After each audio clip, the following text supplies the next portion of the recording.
Texte du bouddhisme ancien traduit directement du pali. Version audio d'accessibilité. Le récit de l'Akai, Latukikopamazutam numéro 66. Ainsi ai-je entendu. En ce temps-là, le Seigneur séjournait chez les Angas du nord de l'eau dont la ville s'appelle le marché. Le Seigneur s'habilla de bon matin, prit son bol à aumône et sa cape, et entra au marché pour mendier. Quand il y eut mendié et fut revenu de sa tournée d'aumône, après le repas, il s'approcha d'un bois pour y passer la journée, s'y enfonça et s'assit au pied d'un arbre pour toute la journée. Le vénérable Udayi aussi s'était habillé de bon matin, avait pris son bol et sa cape et était entré au marché pour mendier. Quand il y eut mendié et fut revenu de sa tournée d'aumône, après le repas, il s'approcha du même bois, s'y enfonça et s'assit au pied d'un arbre pour toute la journée. Comme le vénérable Udayi était ainsi retiré dans la solitude, une réflexion lui traversa l'esprit. Le Seigneur nous évite bien des choses désagréables, le Seigneur nous apporte bien des choses agréables, le Seigneur nous évite bien des réalités pernicieuses, le Seigneur nous apporte bien des réalités bénéfiques. Vers le soir, le vénérable Udayi sortit de sa retraite et se rendit auprès du Seigneur. Il salua le Seigneur en arrivant et s'assit convenablement. Une fois bien assis, il dit au Seigneur: comme j'étais retiré dans la solitude, Seigneur, une réflexion m'a traversé l'esprit. Le Seigneur nous évite bien des choses désagréables, le Seigneur nous apporte bien des choses agréables, le Seigneur nous évite bien des réalités pernicieuses, le Seigneur nous apporte bien des réalités bénéfiques. Autrefois nous mangions le soir, le matin et dans la journée en dehors du temps prescrit. Puis il y eut cette fois où le Seigneur dit aux moines: écoutez, moines, supprimez ce repas de la journée qui est hors du temps prescrit. Ce fut un chamboulement pour moi, une perturbation. Le Seigneur nous disait d'abandonner les succulentes nourritures et boissons que les maîtres de maison fidèles nous donnaient au cours de la journée en dehors du temps prescrit. Le bienvenu nous disait d'y renoncer. Mais nous considérions le Seigneur avec affection et vénération, nous avions de la retenue et du respect humain, nous supprimâmes donc ce repas de la journée qui était hors du temps prescrit et nous ne mangeâmes plus que le soir et le matin.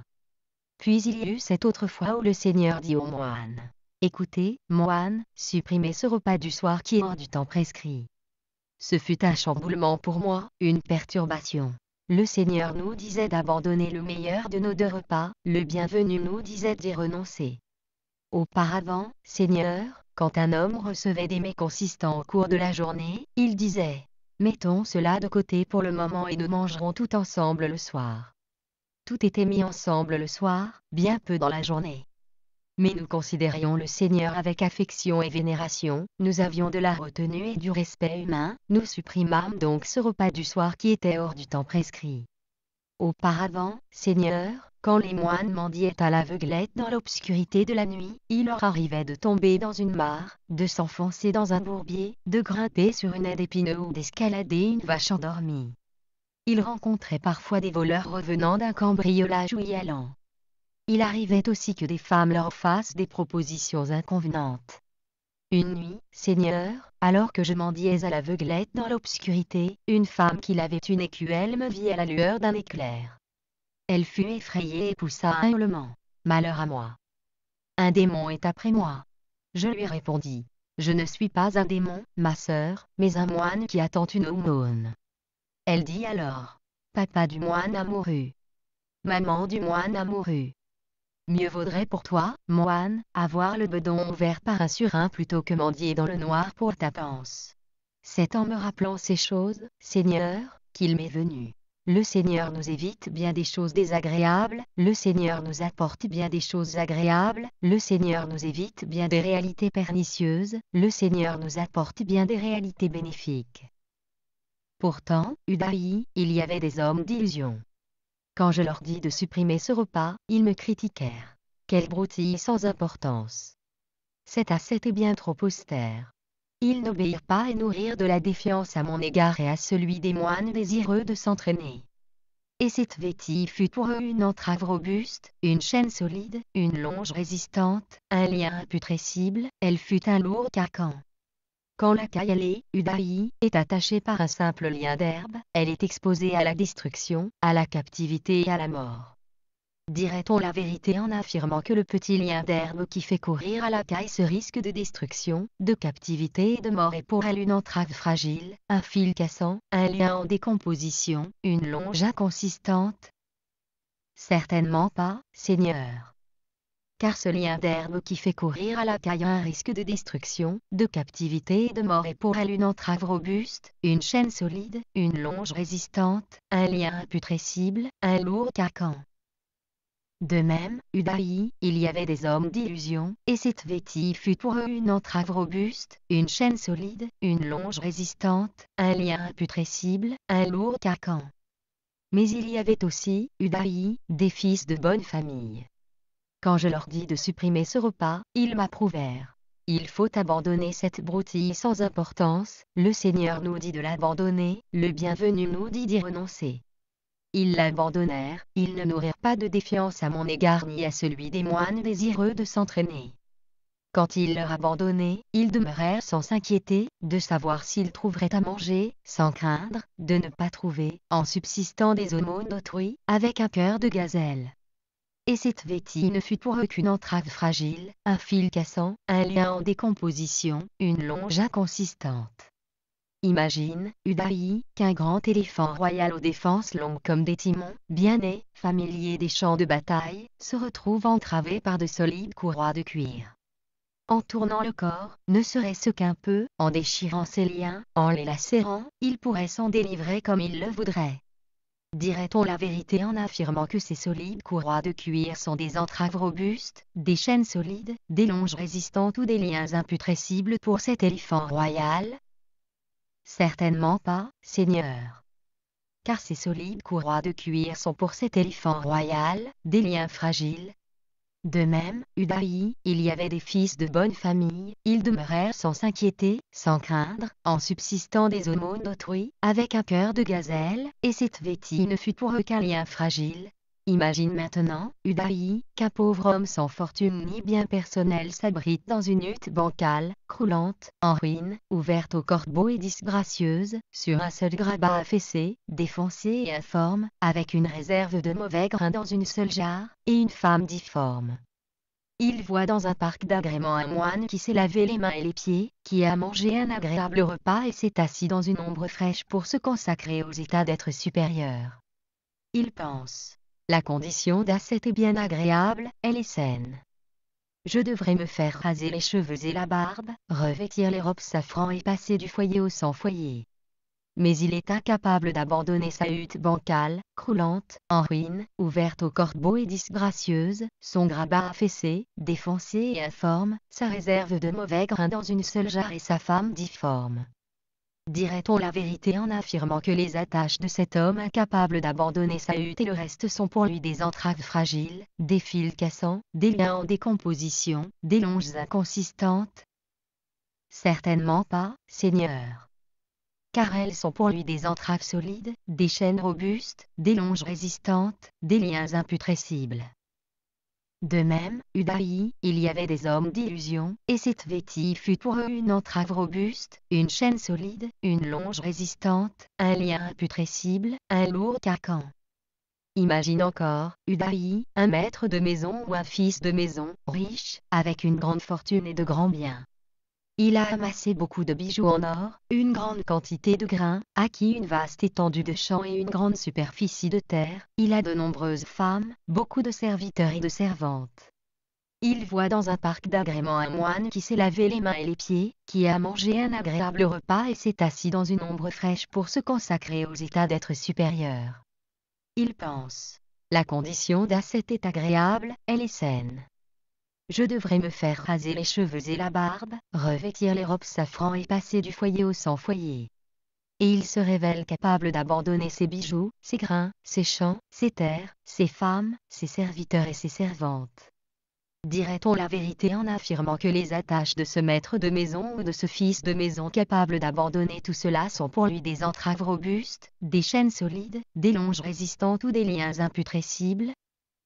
Certainement pas, Seigneur. Car les attaches de ce maître de maison ou de ce fils de maison capable de tout abandonner sont pour lui des entraves fragiles. Il y avait de même, Udaï, des fils de bonne famille. Quand je leur dis de supprimer ce repas, ils m'approuvèrent. Il faut abandonner cette broutille sans importance, le Seigneur nous dit de l'abandonner, le bienvenu nous dit d'y renoncer. Ils l'abandonnèrent, ils ne nourrirent pas de défiance à mon égard ni à celui des moines désireux de s'entraîner. Quand ils leur abandonnaient, ils demeurèrent sans s'inquiéter, sans craindre, en subsistant des aumônes d'autrui, avec un cœur de gazelle. Et cette vétille ne fut pour eux qu'une entrave fragile, un fil cassant, un lien en décomposition, une longe inconsistante. On trouve dans le monde, Udaï, 4 sortes de personnes, qui passent du foyer au sans-foyer. Lesquelles? Voici d'abord, Udaï, quelqu'un qui a entrepris d'abandonner les tromperies et d'y renoncer. Mais des souvenirs et des expectations liées aux tromperies l'assaillent. Il les laisse s'établir, ne les abandonne pas, ne les rejette pas, n'y met pas fin, ne les anéantit pas. Je dis que cet individu est encore attaché, qu'il n'est pas détaché. Pourquoi dis-je cela? Parce que ces différentes capacités me sont connues. Voici ensuite, Udaï, un autre individu qui a entrepris lui aussi d'abandonner les tromperies et d'y renoncer. Des souvenirs et des expectations liées aux tromperies l'assaillent, mais il ne les laisse pas s'établir, il les abandonne, les rejette, y met fin et les anéantit. Je dis que cet individu est encore attaché, qu'il n'est pas détaché. Pourquoi? Parce que ces différentes capacités me sont connues. Voici maintenant, Udaï, un troisième individu qui a entrepris d'abandonner les tromperies et d'y renoncer. Parfois, rarement, suite à une altération de sa vigilance, des souvenirs et des expectations liées aux tromperies l'assaillent. Le retour de la vigilance est lent, puis il abandonne souvenirs et expectations en un instant, il les rejette, y met fin et les réduit à néant. Quand un homme laisse tomber 2 ou 3 gouttes d'eau dans un pot et long de faire chauffer toute la journée, la chute des gouttes a une certaine durée, suite à quoi leur destruction et disparition est instantanée. De même, pour cet individu qui a entrepris d'abandonner les tromperies, le retour de la vigilance est lent, suite à quoi leur destruction et disparition est instantanée. Je dis que cet individu est encore attaché, qu'il n'est pas détaché. Pourquoi? Parce que ces différentes capacités me sont connues. Voici enfin, Udaï, quelqu'un qui a compris que les tromperies constituent la racine du malheur, il échappe aux tromperies et il est délivré dans la totale destruction des tromperies. Je dis que cet individu est détaché, qu'il n'est plus attaché. Pourquoi? Parce que ces différentes capacités me sont connues. À présent le Seigneur va détailler ce dont il faut se détacher. Il y a, Udaï, 5 sortes de plaisirs sensoriels. Quels 5? Il y a les apparences visibles que perçoit l'œil, les sons que perçoit l'oreille, les odeurs que perçoit le nez, les saveurs que perçoit la langue et les touchés que perçoit le corps, quand ils sont attirants, désirables, plaisants, attachants, sensuels, excitants. Telles sont les 5 sortes de plaisirs sensoriels. Le plaisir physique et la satisfaction mentale qui apparaissent en raison de ces 5 plaisirs sensoriels sont qualifiés de bonheur sensoriel, de bonheur sale, de bonheur ordinaire ou de bonheur impur. On ne doit pas s'y livrer, les cultiver ni les amplifier. Je dis qu'il faut craindre ce bonheur. Ici, Udaï, un moine, en s'isolant du sensoriel, en s'isolant des agents pernicieux, accède au premier jhana, au deuxième jhana, au troisième jhana, au quatrième jhana, et y demeure. Voilà ce qu'on appelle bonheur du renoncement, bonheur de la solitude, bonheur de l'apaisement, bonheur, dirigé vers la pleine réalisation. On doit se livrer à ce bonheur, le cultiver et l'amplifier, et je dis qu'il ne faut pas le craindre. Maintenant, Udaï, le moine, en s'isolant du sensoriel, en s'isolant des agents pernicieux, accède au premier jhana. Je parle là d'instabilité. Qu'y a-t-il là d'instable? La prise ferme et l'examen soutenu ne sont pas stoppés, voilà ce qui est instable. Ensuite, Udaï, par la disparition de la prise ferme et de l'application soutenue, le moine accède au deuxième jhana. Je parle encore d'instabilité. Qu'y a-t-il là d'instable? Le ravissement et la félicité ne sont pas stoppés, voilà ce qui est instable. Après, Udaï, en se détachant aussi du ravissement, le moine accède au troisième jhana. Je parle toujours d'instabilité. Qu'y a-t-il là d'instable? Le regard neutre et le bonheur ne sont pas stoppés, voilà ce qui est instable. Enfin, Udaï, par l'élimination du plaisir et l'élimination de la douleur, Par la disparition antérieure des satisfactions et insatisfactions, le moine accède au quatrième jhana. Je parle maintenant de stabilité. À présent, Udayi, ce moine, en s'isolant du sensoriel, en s'isolant des agents pernicieux, accède au premier jhana, et y demeure. Mais je dis que cela ne suffit pas, je dis qu'il faut abandonner cela et le transcender. Qui le transcende? Le moine qui accède au deuxième jhana, et y demeure. Mais je dis que cela ne suffit pas, je dis qu'il faut abandonner cela et le transcender. Qui le transcende? Le moine qui accède au troisième jhana, et y demeure. Mais je dis que cela ne suffit pas, je dis qu'il faut abandonner cela et le transcender. Qui le transcende? Le moine qui accède au quatrième jhana, et y demeure. Mais je dis que cela ne suffit pas, je dis qu'il faut abandonner cela et le transcender. Qui le transcende? Le moine qui, en transcendant totalement les perceptions physiques pures, en supprimant les perceptions chocs, en ne prêtant plus attention aux perceptions diverses, accède au domaine de l'espace infini. Infini est l'espace. Et y demeure. Mais je dis que cela ne suffit pas, je dis qu'il faut abandonner cela et le transcender. Qui le transcende? Le moine qui, en transcendant totalement le domaine de l'espace infini, accède au domaine de la conscience infinie. Infini est la conscience. Et y demeure. Mais je dis que cela ne suffit pas, je dis qu'il faut abandonner cela et le transcender. Qui le transcende? Le moine qui, en transcendant totalement le domaine de la conscience infinie, accède au domaine du néant. Il n'y a rien. Et y demeure. Mais je dis que cela ne suffit pas, je dis qu'il faut abandonner cela et le transcender. Qui le transcende?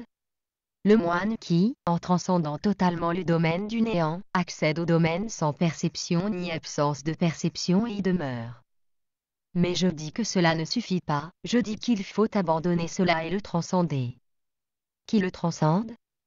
Le moine qui, en transcendant totalement le domaine sans perception ni absence de perception, accède à la cessation des perceptions et des ressentis et demeure ainsi. Voilà comment je proclame l'abandon du domaine sans perception ni absence de perception. Vois-tu, Udayi, quel client, petit ou grand, dont je n'aurais pas dit l'abandon? Non, Seigneur. Ainsi parla le Seigneur. Le vénérable Udayi fut satisfait des paroles du Seigneur et il s'en réjouit. Note du traducteur. La rivière Mahamaï. La femme parle un dialecte. Elle pense que si le moine avait encore ses parents, il n'aurait pas besoin de mendier. Tromperie que constituent les 5 ensembles, les tourments mentaux, qu'ils a, les composants mentaux et les plaisirs sensoriels. Il est devenu un accompli, Arahan. La tromperie des ensembles forme la racine de toutes les sortes de malheurs. La délivrance s'opère par la destruction de la tromperie connue comme soif, désir élémentaire, Tana. Traduction. Christian Maes. Réalisation vidéotexte. Les connaisseurs du monde.